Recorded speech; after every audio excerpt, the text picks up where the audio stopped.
रामगोपाल अग्रवाल की गिरफ्तारी।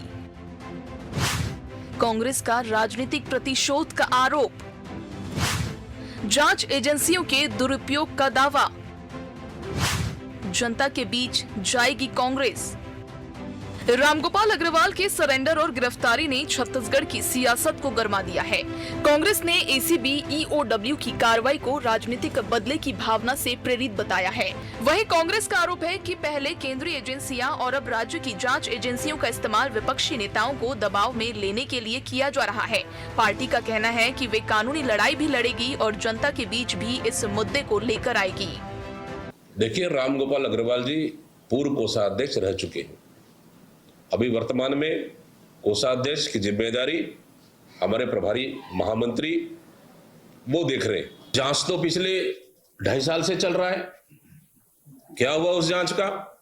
भ्रष्टाचार के मामले में तो उनके परिवार में भी ईडी पहुंच चुकी है।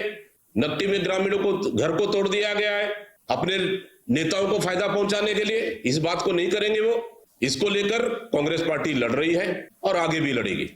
उधर भाजपा ने कांग्रेस के आरोपों को सिरे से खारिज कर दिया है। सरकार का कहना है कि भ्रष्टाचार के मामलों में कार्रवाई कानून के मुताबिक हो रही है। कैबिनेट मंत्री श्याम बिहारी जायसवाल का कहना है कि जनता के पैसे का दुरुपयोग करने वालों को जवाब देना ही होगा। भाजपा का दावा है कि भ्रष्टाचार के खिलाफ सरकार की जीरो टॉलरेंस नीति है और जांच एजेंसियां बिना किसी राजनीतिक दबाव के अपना काम कर रही है।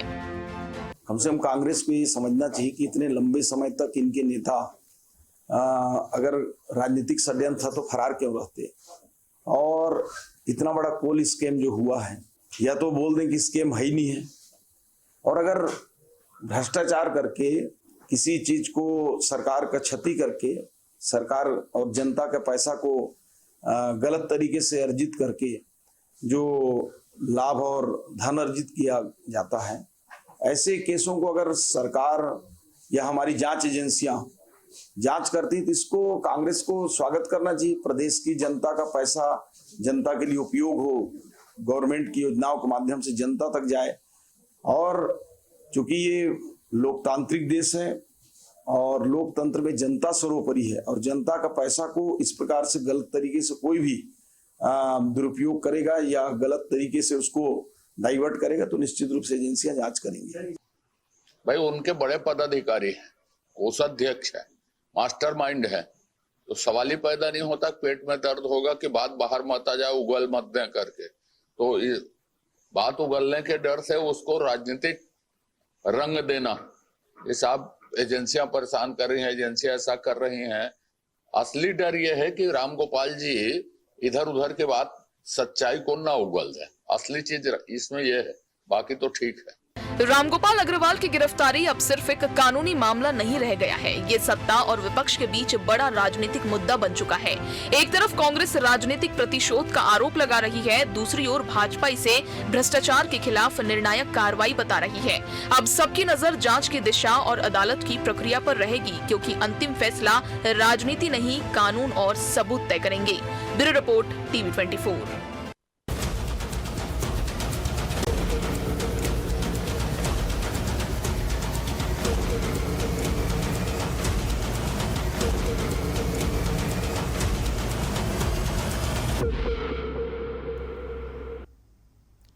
नमस्कार, मैं मोहन तिवारी। आज के मुद्दे में आपका स्वागत है और आज का मुद्दा हमारा आधारित है कांग्रेस के पूर्व कोषाध्यक्ष रहे रामगोपाल अग्रवाल की गिरफ्तारी। जी हाँ, ये गिरफ्तारी इस तरीके से सियासत में गर्माहट लाई है कि सारे मुद्दे एक तरफ हो गए और इसी मुद्दे की चर्चा है कि आखिर क्यों ये गिरफ्तारी हुई और इसके पीछे क्या कोई राजनीतिक मंशा भी है। और अब इस गिरफ्तारी के बाद फिर से 2023 और 22 में सामने आए घोटाले की चर्चा गर्मा गई है और बीजेपी को एक मौका मिल गया है कि वो अब कांग्रेस पर हमलावर है। कुछ दिन पहले तक अलग अलग मुद्दों पर कांग्रेस हावी थी, लेकिन अब बीजेपी के हाथ में गेंद है और वो लगातार इस मसले को हवा दे रही है। क्या है ये मुद्दा और क्यों गरमाई हुई है सियासत, इस पर चर्चा करेंगे। पहले मिल लेते हैं उन मेहमानों से जो इस चर्चा में हमारे साथ रहेंगे। हम बहुत स्वागत करेंगे। हमारे साथ हमारे स्टूडियो में बैठे हुए हैं कांग्रेस के मुख्य प्रवक्ता धनंजय सिंह ठाकुर जी, बहुत स्वागत करेंगे आपका। बीजेपी का पक्ष रखने के लिए हमारे साथ मौजूद हैं पूर्व विधायक डॉक्टर विमल चोपड़ा जी, बहुत स्वागत है आपका। और इस पूरे मामले का राजनीतिक विश्लेषण शेयर करेंगे राजनीतिक विश्लेषक और वरिष्ठ पत्रकार अनिल चौबे जी, बहुत स्वागत है आपका। तो दोनों ही पक्षों का क्या कुछ कहना है। कांग्रेस ने आंदोलन की रणनीति बना ली है, बीजेपी पुराने घोटाले के आरोप लगाते हुए तार कांग्रेस के बड़े नेताओं तक ले जाने की कोशिश में है, लेकिन इससे हो क्या रहा है पहले हम चौबे जी से ही समझने की कोशिश करेंगे, क्योंकि मामला 2023 से जोर पकड़ा, फिर गिरफ्तारी नहीं हुई, 3 साल बाद गिरफ्तारी हो रही है। ये सब क्या बताता है चौबे जी, क्या संकेत हैं?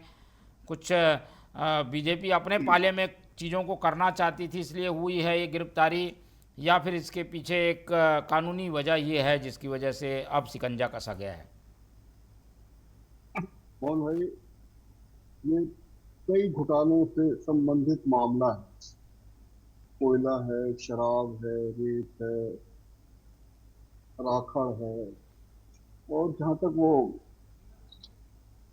क्या नाम से वो जो पट्टा है, क्या कहते थे उसको, माधव है, इन सबका मिला जुला के, क्योंकि राम गोपाल अग्रवाल कांग्रेस के एक्साइज कोषाध्यक्ष थे और उनको सभी तरीके का धन इकट्ठा करने का इसका मिशन था। अब राम गोपाल जी बताएंगे कि ये धन कहाँ कहाँ से आया, कैसे कैसे आया। यही सरकार भी जानना चाहती है, यही जितने भी जांच एजेंसियां वो भी यही जानना चाहती है कि आप कोषाध्यक्ष थे तो आपके पास पार्टी ने कहाँ कहाँ से फंड किया, किस किस ने आपको फंडिंग दी, वो कैसे कैसे आपने उस फंड का उपयोग किया। यही इनका मेन है। राम गोपाल जी ना तो किसी से फंड लेने गए, ना तो उन्होंने किसी से बोला, फंड उनके पास आया है। एक्चुअली पद ही उनका ऐसा है कि तमाम जगह का फंड उनके पास आएगा। तो फंड आया है तो उनको यह बताना पड़ेगा कि ये करोड़ों रुपए के जो फंड आपके पास आए हैं किस मार्ग से आए हैं, किस माध्यम से आए हैं। यह बात, ये गोपाल जी ये नहीं कह सकते कि ये शराब घोटाले का पैसा है, ये कोयले घोटाले का पैसा है, लेकिन उनको ये बताना पड़ेगा कि ये सारे फंड कहाँ से आएगा। ये एक महत्वपूर्ण कड़ी है। इनको तो बहुत पहले गिरफ्तार हो जाना चाहिए था, क्योंकि ये मतलब कांग्रेस के कोषाध्यक्ष थे, सारा कोष इनके द्वारा ही मूव होना चाहिए था। फिर बहुत से लोग मूव कर रहे थे, वो अलग बात है, लेकिन ये एक महत्वपूर्ण कड़ी है जो इस कोष के आसपास थे और इनके पास वो फंड आया। इन्हीं के द्वारा पूरे प्रदेश में कार्यालय के लिए फंडिंग की गई। तो ये सारी चीजें जो अभी तक खुल के नहीं आ पाई हैं, इनके पकड़े जाने से, इनके गिरफ्तार होने के बाद से वो निश्चित ही सब सामने आएंगी और उसका फिर परिणाम आपको सामने देखने मिलेगा। ये एक बहुत महत्वपूर्ण कड़ी है जो अभी बहुत देर के बाद हाथ में लगी। ठीक है, और उनको यह भी बताना पड़ेगा। टाइमिंग पे सवाल उठ रहे हैं, कहा ये जा रहा है वो तो रायपुर में ही थे पर पकड़ा नहीं गया, शिकंजा जो है वो अभी कसा गया, टाइमिंग जो है उस पर सवाल उठ रहे हैं। तो अगर उनका नाम बार बार आ रहा है तो राम गोपाल जी खुद जाके जैसे अभी सरेंडर हुए वैसे सरेंडर हो सकते थे जब नहीं पकड़े गए थे। अब ये एक बात का वैसा हो सकता है, लेकिन इनको 3 साल जो थे, कहाँ थे, किन किन हालात में थे, इसका भी ब्यौरा एजेंसियों को देना पड़ेगा। तो जांच के दायरे में आ गए हैं और अब उनकी गिरफ्तारी भी हो गई है। तो अब बहुत सी चीजें जो पन्नों के अंदर बंद पड़ी है, जो कड़ी जुड़ नहीं रही थी, अब राम गोपाल जी ही उस कड़ी को जोड़ने में सहायक होंगे। ठीक है, चलिए इंतजार करेंगे, क्योंकि अभी कोर्ट में पेश होने के बाद उन्हें रिमांड में दिया जाएगा, ऐसी बातें भी आ रही है। लेकिन इसी केस से जुड़े कई लोग जमानत में हैं, इसलिए जमानत की संभावना भी ज़्यादा बनी हुई है। ऐसे में बीजेपी क्या सोचती है, काफ़ी इंतज़ार करना पड़ा इस मुद्दे की चर्चा फिर से हो इस बात के लिए। चोपड़ा जी, अब ये कानूनी प्रक्रिया तो पुरानी बात हो गई थी, लेकिन फिर से नया कलेवर दिखा है इस गिरफ्तारी के बाद, क्या संभावनाएं दिखती है? आप लोग ने ज़ोर शोर से आरोप लगाए पर अभी तक कुछ साबित नहीं हो पाया, 3 साल हो गए हैं। तिवारी जी, ऐसा है, ये गिरफ्तारी नहीं है, ये समर्पण है उनका, क्योंकि ये लगभग 3 साल से फरार चल रहे थे। और जब दबाव बढ़ा, क्योंकि जांच एजेंसियां चाहती थी कि ये स्वयं पहले ही गिरफ्तार होकर के जो चीजें हैं वो बता दें, लेकिन बहुत सारी चीजें छुपाने की थी, इसलिए वो डरते हुए जो हैं, जब दबाव बढ़ा तब वो जो है आत्मसमर्पण कर रहे हैं। अब दूसरी बात यह है कि किसी भी पार्टी का कोषाध्यक्ष जो है बहुत महत्वपूर्ण पद होता है। सारे हिसाब किताब उनके पास है, क्योंकि सारी एजेंसियों को तार जोड़ने हैं कि पैसा किसने कहां से लिया, कहां दिया, कहां खर्च हुआ। और इसमें एक महत्वपूर्ण कड़ी जो है रामगोपाल अग्रवाल जी हैं। उनकी गिरफ्तारी के बाद, उनके समर्पण के बाद ये सारी चीजें पता चलेगी कि कहां से पैसा आया, खाते में कैसे गया, बिना खाते के कहां से आया, बिना खाते का पैसा कहां से गया। क्योंकि कांग्रेस शासन में आप देखेंगे 5 साल भ्रष्टाचार का बहुत बड़ा रैकेट चल रहा था। चावल घोटाला हुआ, कोयला घोटाला हुआ, शराब घोटाला हुआ, पीएससी घोटाला हुआ, जमीन घोटाला हुआ। और आज ही के अखबार में जो छपा है कि जो कोयला घोटाले के सबसे बड़े किरदार थे, उनकी डायरी में लिखा हुआ है कि उन्होंने रामगोपाल अग्रवाल जी को पैसा पहुंचाया। तो अब ये सारे तार जोड़ना है एजेंसियों को, उसको प्रूफ करना है, और अभी प्रूफ होने में समय लगेगा। इसको कोर्ट में जो एविडेंस है वो एजेंसियां प्रस्तुत करेगी, तब जाकर के बहस होगी और तब जो है सजा होगी। लेकिन एक चीज तो है, यदि कोर्ट इतने दिनों से केस को चला रहा है, लोगों को जेल में रख रहा है, यानी प्राइमा फेसी तो उसमें है कि अपराध हुआ है, लेकिन अपराध के किरदार कौन है, उनका पैसा कहां गया, ये कहां इकट्ठा हुआ, ये सब एजेंसियों को अब पता चलेगा जब रामगोपाल अग्रवाल जी से पूछताछ की जाएगी। कांग्रेस के लोग इतने दिन तक इनको छुपा के क्यों रखे थे, किस कारण से रखे थे? क्योंकि कोषाध्यक्ष महत्वपूर्ण पद है, तो इसमें बहुत सारी पुलिस चीजें तो आपके खुलेंगी। पास से गिरफ्तार क्यों नहीं किए अभी तक? इसको पहले कर लेते गिरफ्तार। नहीं, फरार थे ये। और फरार कहां थे, और फरार व्यक्ति को खोजना और उसको पता करना एक कठिन काम जो है वो होता है। लेकिन फिर भी जांच एजेंसियां चाहती है कि आप सारा साफ बता दीजिए। किसी प्रकार का ऐसा कोई दबाव ये नहीं है कि आप कुछ बोले। कांग्रेस के लोग लेकिन बोलेंगे कि ये ईडी का दुरुपयोग हो रहा है, ये सीबीआई का दुरुपयोग, एक ही रोना है उनके पास। कोर्ट जाए, कोर्ट में अपनी बात रखें, वो नहीं करेंगे।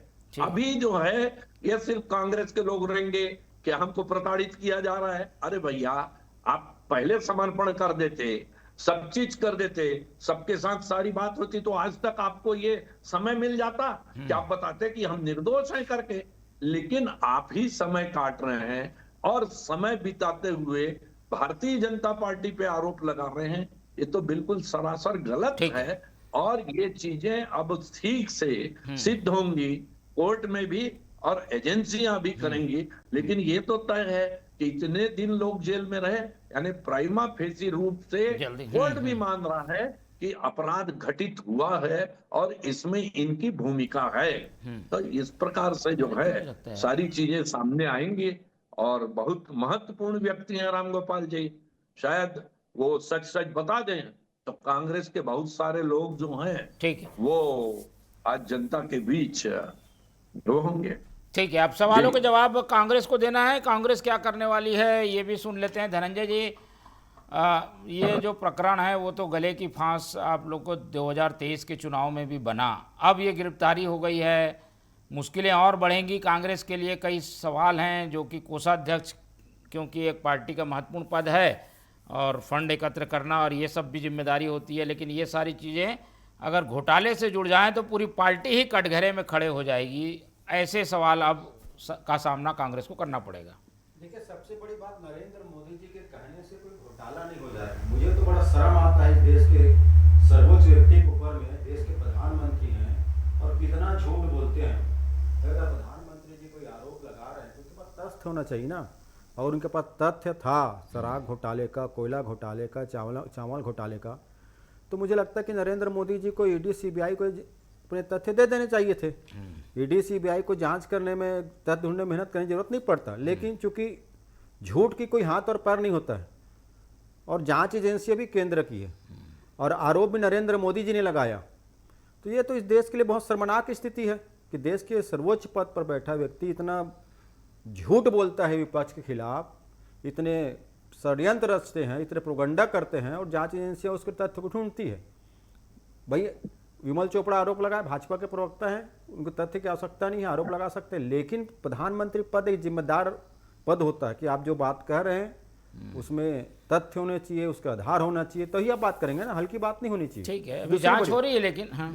अरे जांच की बात की, जब प्रधानमंत्री जी कह दिए तो तथ्य होगा तो कहेंगे ना। अब जांच एजेंसी ढूंढ रही है बेचारे, नरेंद्र मोदी जी के झूठ को सच साबित करना जांच एजेंसी के लिए बड़ी चुनौती है।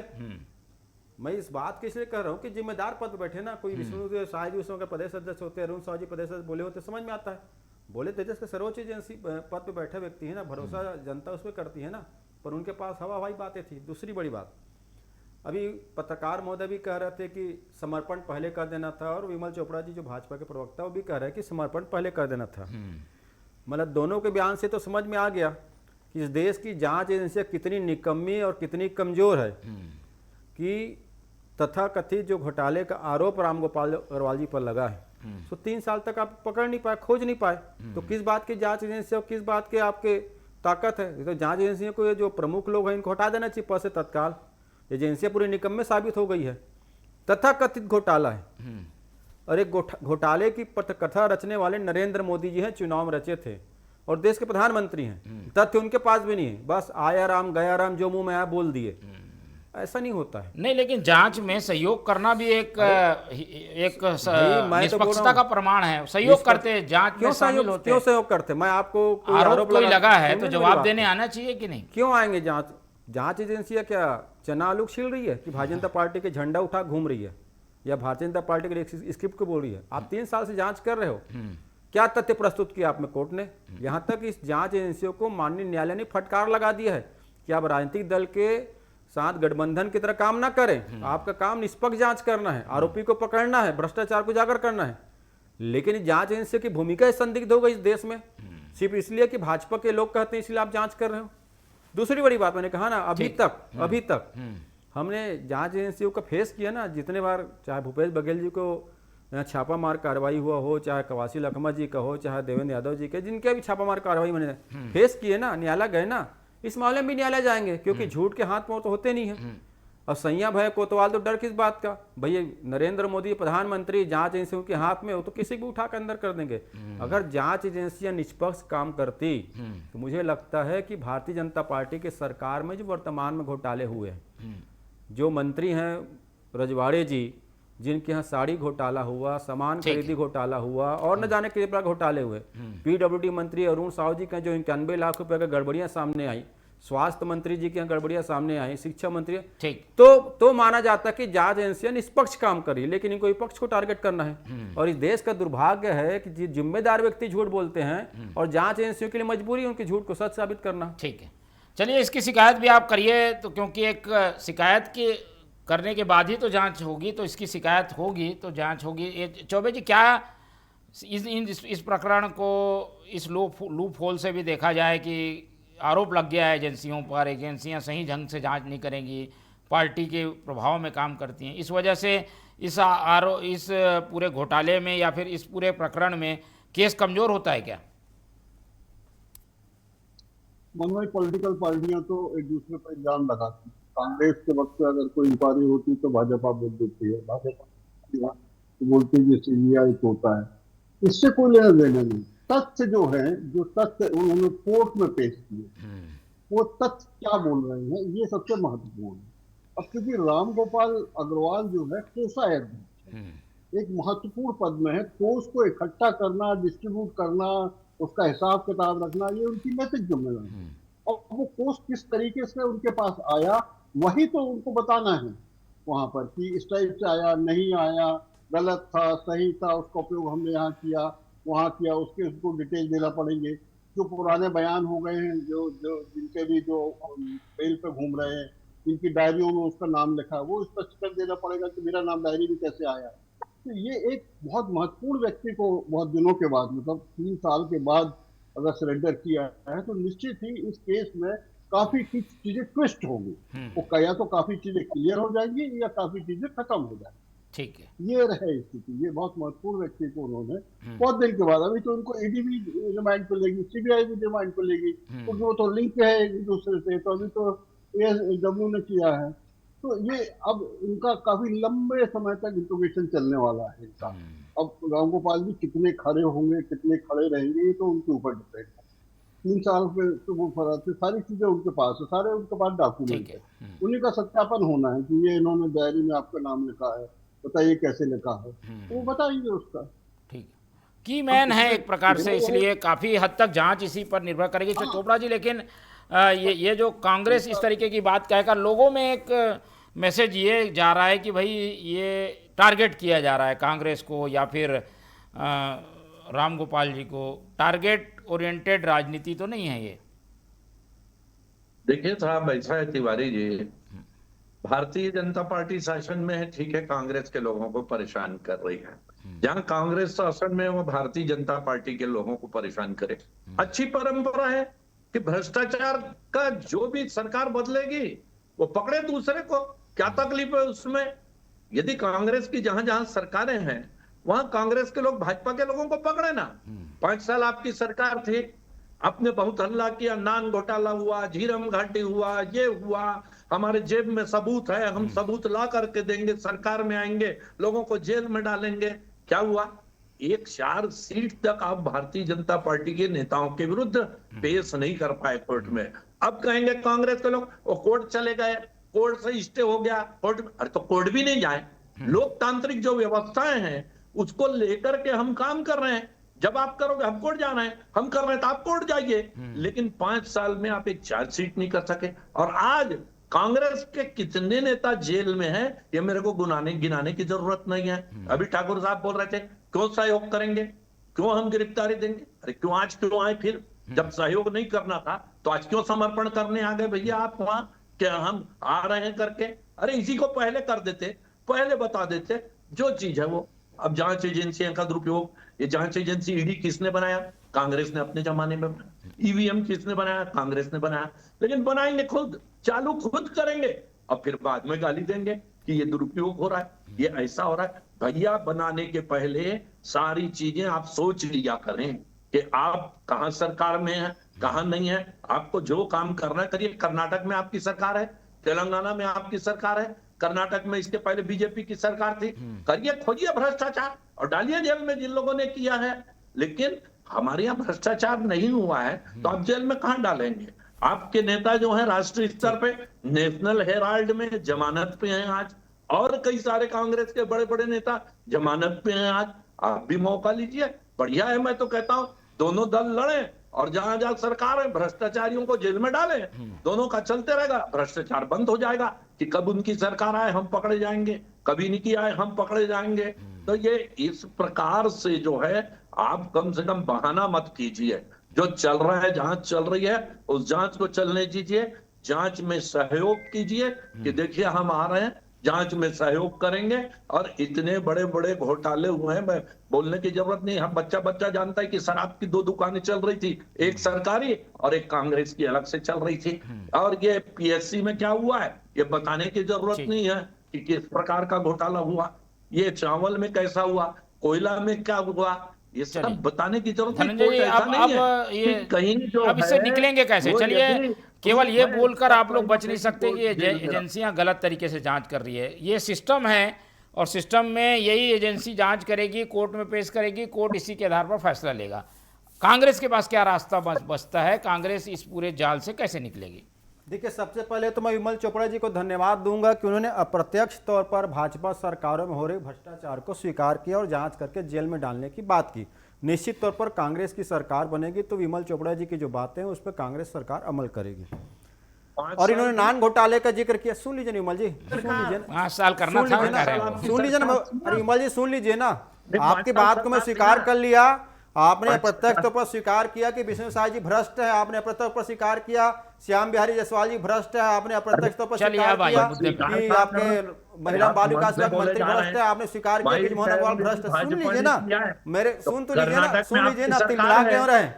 नहीं, मिला के कर्नाटक सुन में लीजिए आपकी ना भाई, सरकार है। आपको मैं आपको आश्वासन दे रहा हूँ, आपके केंद्र सरकार से लेकर राज्य सरकार के सारे भ्रष्ट नेताओं को चलिए, जेल में डालेंगे, 5 सरकार साल बदलेगा, आपको वादा ठाकुर करता साहब, हूँ। आपकी सुन सरकार लीजिए थी। ना, आप सुन तो कर्नाटक में लीजिए। आज आपकी सरकार है। अरे सुन लीजिए ना हिमाचल भाई, में सुन आज लीजिए ना, आपकी अभी तो मोहन सरकार भागवत है। जाएंगे जेल में, चिंता ना करो। कर्नाटक में नहीं, मोहन भागवत अरे, की बारी, चिंता ना बोलने से करो। नहीं होता। और मोहन भागवत के नहीं, साथ बोलने चंपत से राय नहीं और उनके होता। जितने संघी प्रचारक है ना, ठाकुर चोर जो साहब, हैं, सब ठाकुर जाएंगे, चिंता ना साहब, करो। बोलने से नहीं सुन ले- होता। जाएंगे अरे, ना, आप तो एक प्रचारक नहीं हो, डरो सुनिए। मत। आप संघ के प्रचारक तो नहीं हो ना, 5 मंदिर चोरी साल मामलों की भूमिका आपकी तो नहीं है ना। सरकार थी। सुन लीजिए ना, नहीं, मोहन 5 भागवत से लेकर साल सारे लोगों में की आपकी पूछताछ होगी। सरकार सुन थी। लीजिए, मुद्दों पे आते हैं ना, मुद्दों पे जल्दी। सुन लीजिए ना, चोपड़ा जी, चलिए। सुन लीजिए ना, चंदा चोर भी जाएंगे, अलग विषय में चंदा जाएं। चोर भी जाएंगे और देश के दलाल भी जाएंगे जेल में। सुन लीजिए, सबसे वसूली अरे, होगी, अभी सब तो जो काम जा होगा। रहे हैं। सुन लीजिए, चाहे वो मोहन भागवत जी हो या नरेंद्र मोदी जी हो, सत्ता बदलेंगे, सबकी कार्रवाई होगी। सुन लीजिए, ठीक है, आज की सुन विषय लीजिए बात को। इन्होंने नान घोटाले का जिक्र किया, बताइए इन्होंने नान घोटाले का जिक्र किया ना, से बचे। सुन लीजिए ना, है ना? मुझे सुन लीजिए ना, आपने नान घोटाले का जिक्र किया, 36 करोड़ विषय- का, तो मैं तो आपको साधुवाद देता हूं। और नरेंद्र मोदी जी को बताना चाहिए कि जो नान घोटाले की शिकायत पीओमे में लंबित है, उसकी जांच कराने की हिम्मत क्यों नहीं कर पाए? क्योंकि छत्तीसगढ़ से विपक्ष ने चलिए, किया था नहीं कर पा शिकायत। रहे हैं। आज रमन नहीं सिंह कर जी पा को रहे हैं। विधानसभा का 5 अध्यक्ष साल बना दिया है, आपकी उसमें सरकार एक डायरी थी था ना। जिसमें 5 मैडम साल धनंजय जी, सुन- 5 साल से 5 जांच साल कर लेते हैं आप। नहीं अरे कर आपको पाए। ही पीड़ा हो रहा है मोहन जी, उसको उधर पीड़ा नहीं, हो मेरे रही को है। विषय डिबेट बताइए। लाइव कराते हो, बोलने का नहीं अरे देते भैया, यार। विषय पे आइए ना। आपको ही पीड़ा हो रही है, मैं ये कह रहा हूं। भाजपा के प्रवक्तों को पीड़ा हो रही अरे है। भाई, ये तो जायज सवाल है। सरकार भी- अरे सुन तो लीजिए बात को, जल्दी जल्दी, विषय पे समय नहीं है ना, विषय अरे आज मैं का। तो बोलता हूँ, नरेंद्र मोदी जी को जांच कराने में क्यों पसीना छूट रहा था? 36,000 करोड़ के नान घोटाले की शिकायत छत्तीसगढ़ से हुई थी, पीओमे में आज भी लंबित है, और वो डायरी भी जब्त हुआ था, मैडम सीएम को पैसा देने का बात था, रमन सिंह को जेल में डालना था, विधानसभा का अध्यक्ष बना दिए हैं। तो ये जांच इनसे बता रही है ना, ब्रिजमोहन अग्रवाल पर झलकी जमीन का मामला था, क्यों जांच नहीं की है? उसके साथ साथ सबूत उनकी जेब में है।